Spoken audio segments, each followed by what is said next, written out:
Last year, we paid $2.7 million to acquire 4 Amazon brands.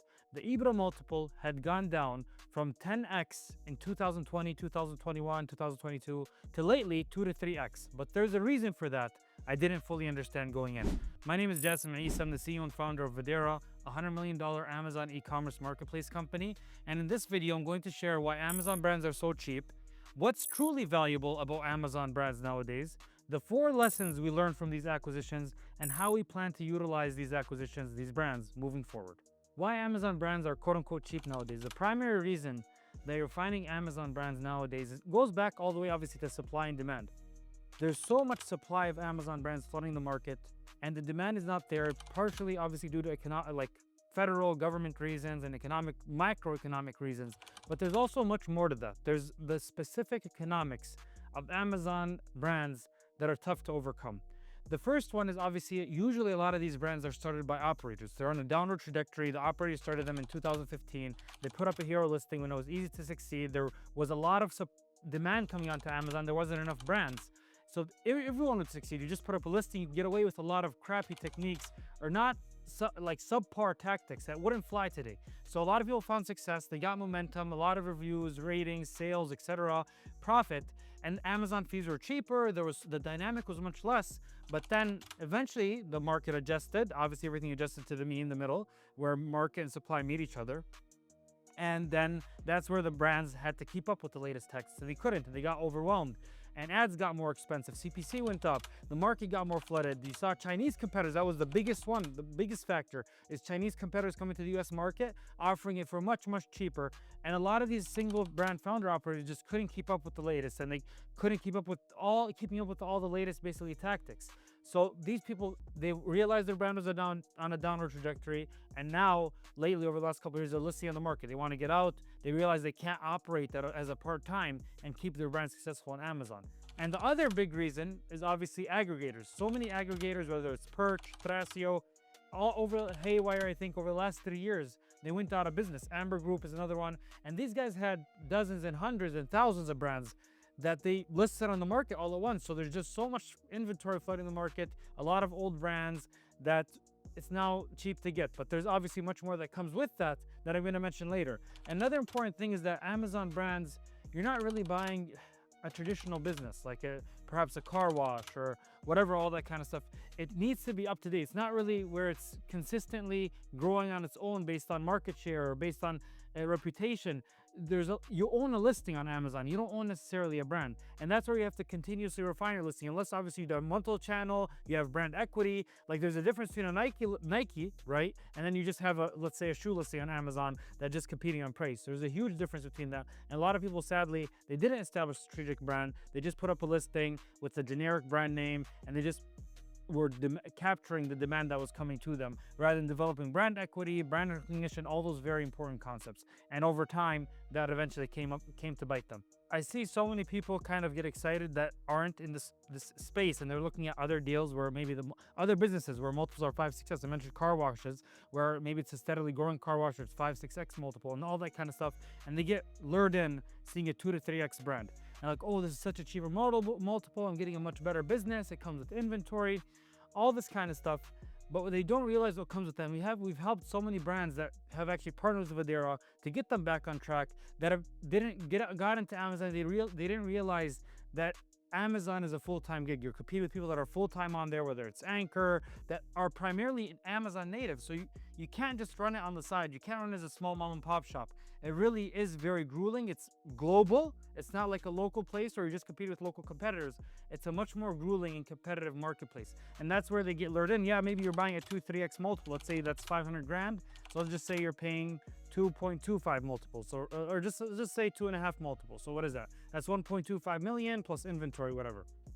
So you bought it for 1.25 million, but if you don't know how to run the brand, next year could be making 250 grand. So what in reality, you actually paid 6x multiple just over a year, because the profits reflect that way. That's why a lot of times you see in the S&P 500, that's a 21 to 28 multiple, usually what it trades at. but that's a much better, much more lucrative or stable deal, because it's very likely the S&P 500 is going to be around the next 20, 25 years, and the profits are actually going up. Because the other thing is true is, like, if you buy a business doing 500K, and next year, and let's say you bought it for 1.25 million, a 2.5 multiple initially when you bought it, but then let's say the next year did 1 million, you actually bought it for 1.25 multiple. So you could see how the multiple is a very generic, not nuanced concept that really there's a lot of nuance to come with it and to understand when you're thinking that a brand is cheap. But I don't want to trash on the brands too much. There's obviously still value, innate value with the brands that comes in. And actually, one of the biggest things is obviously speed. You're not having to launch a brand with Vine. You're not having to teach the Amazon algorithm what you're about. You're not having to find a product customer match, or basically viability. There's all those concepts that already exist, and the primary way to kind of high-level value a brand, I stole this actually from Terrasio. It's a really nice model. It's the 3 R's. So reviews, ratings, and rank.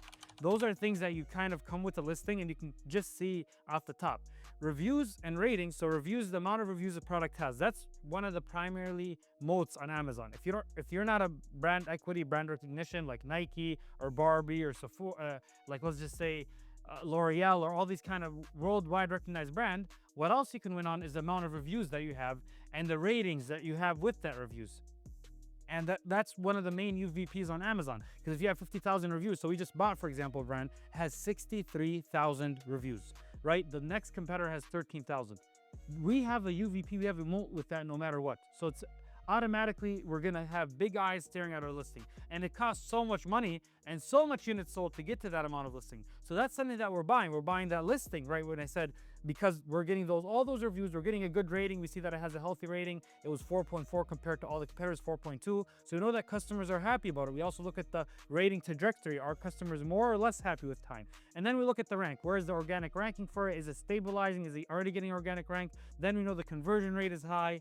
All those concepts are also very important and very, very valuable on the Amazon platform, is reviews, ratings, and rank. And what we do is we obviously get those, and the idea is that we implement our 4x4 system, the 4 levers and the 4 pillars, which I'll attach in the video, and we grow these brands and we milk them, and I'll get more into that also later in the video, and grow them 35% year over year, as we're doing for our partners and as we're on pace to do, thankfully. Our 4 biggest learnings from these acquisitions is the difficulty of fighting an upward trajectory on Amazon. And we've experienced this many times before. We've helped a lot of our partner brands.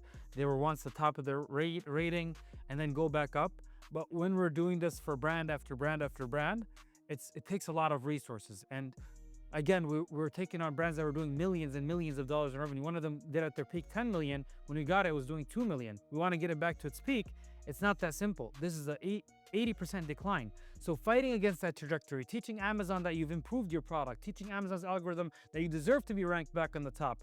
All these concepts, there's so much that goes into that we underestimated how fast we'd get paid back, and it did cause some cash flow disruption. Thankfully that we're over now, but where we, for example, had to leverage a few things to be able to make it through.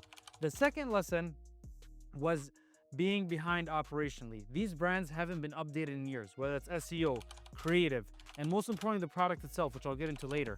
So many things haven't been updated about these brands that they were just so behind compared to the market, whether it was like literally the tactical stuff, but again, the product itself. So for example, one of the products, it was a massager. So we noticed that when initially 2 years ago, it had a 4.5 rating, recently it had a 4.3. So one of our analysts detected this, and they made the initial assumption of, okay, this could be because the vendor, the manufacturer, they got complacent. The brand that we were buying it from stopped doing audits, so they shipped in lower quality stuff. But we actually looked into it. When our compliance analysts did a deep dive, what they realized is that that's not what the story was saying, the reviews were saying. They were actually disappointed by what our product was offering compared to competitors. They thought, for example, it would come with a remote control, and it didn't come with a remote control, but all the competitors in the space were. The product has evolved, whereas they stayed stagnant and they were complacent because they had 20, 30,000 reviews. They were still able to generate sales that way. They weren't on top of the latest trends. They weren't on top of the latest, even when looking at keywords, the PPC, they were using vocabulary that was used 3-4 years ago. So for example, let's just say the work at home. So right, work at home desk massager, right? That's a new keyword because of after Corona and all that kind of concepts. Whereas maybe they were using office or for work or whatever, transit. That was less relevant. So even just updating the keywords and making sure the PPCs aligned with the latest stuff, there was just so much operational debt we had to pay to have these come through, which is kind of related to the first one about trajectory. The third one, and this is arguably the most difficult, is understanding the customer avatar and product lifecycle. To launch new products, you have to understand your customer avatar. To understand what they want, as I mentioned earlier, you have to understand it. And each product, especially on Amazon, a lot of products, they're not necessarily always evergreen.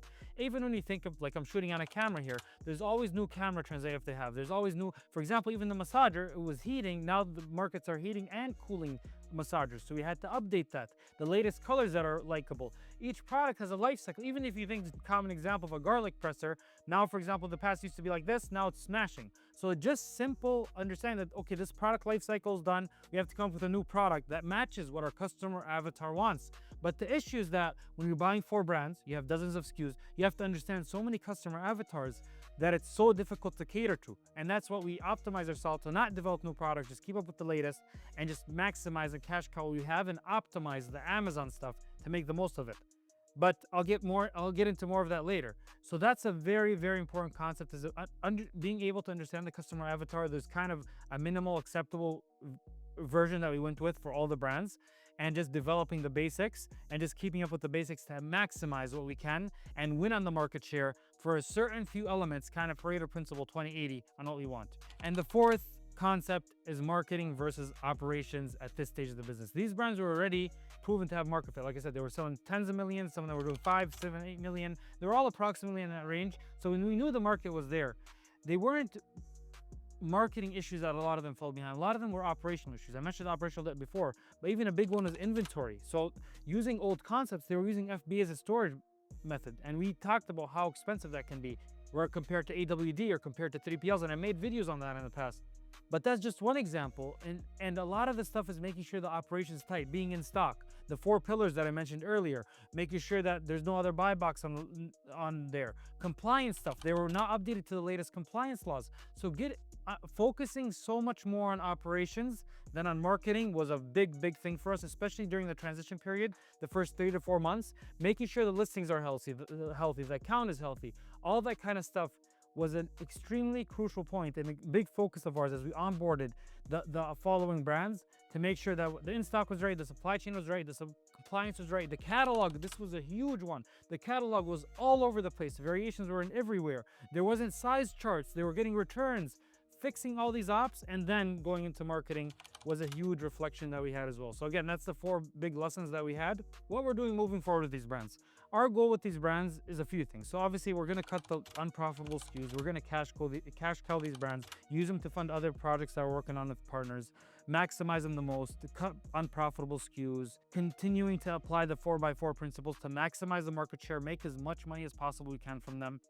And very importantly too is leveraging volume. So now we have more volume on our trucking lanes, more volume going to whether we're using SaaS, or software as a service, all these concepts to spread across more units. So the primary benefits is obviously supply chain, but even, for example, audits at factories, we can use the new rates to help our partners get better audit prices because we have more volume, we have more brands. I mean, just between these brands, I mean, we were doing already like 30,000 units a week sold approximately. I think now we're at like, maybe we're going to go up a couple thousand more units a week just with this, maybe 10, 20, 30%, whatever that is.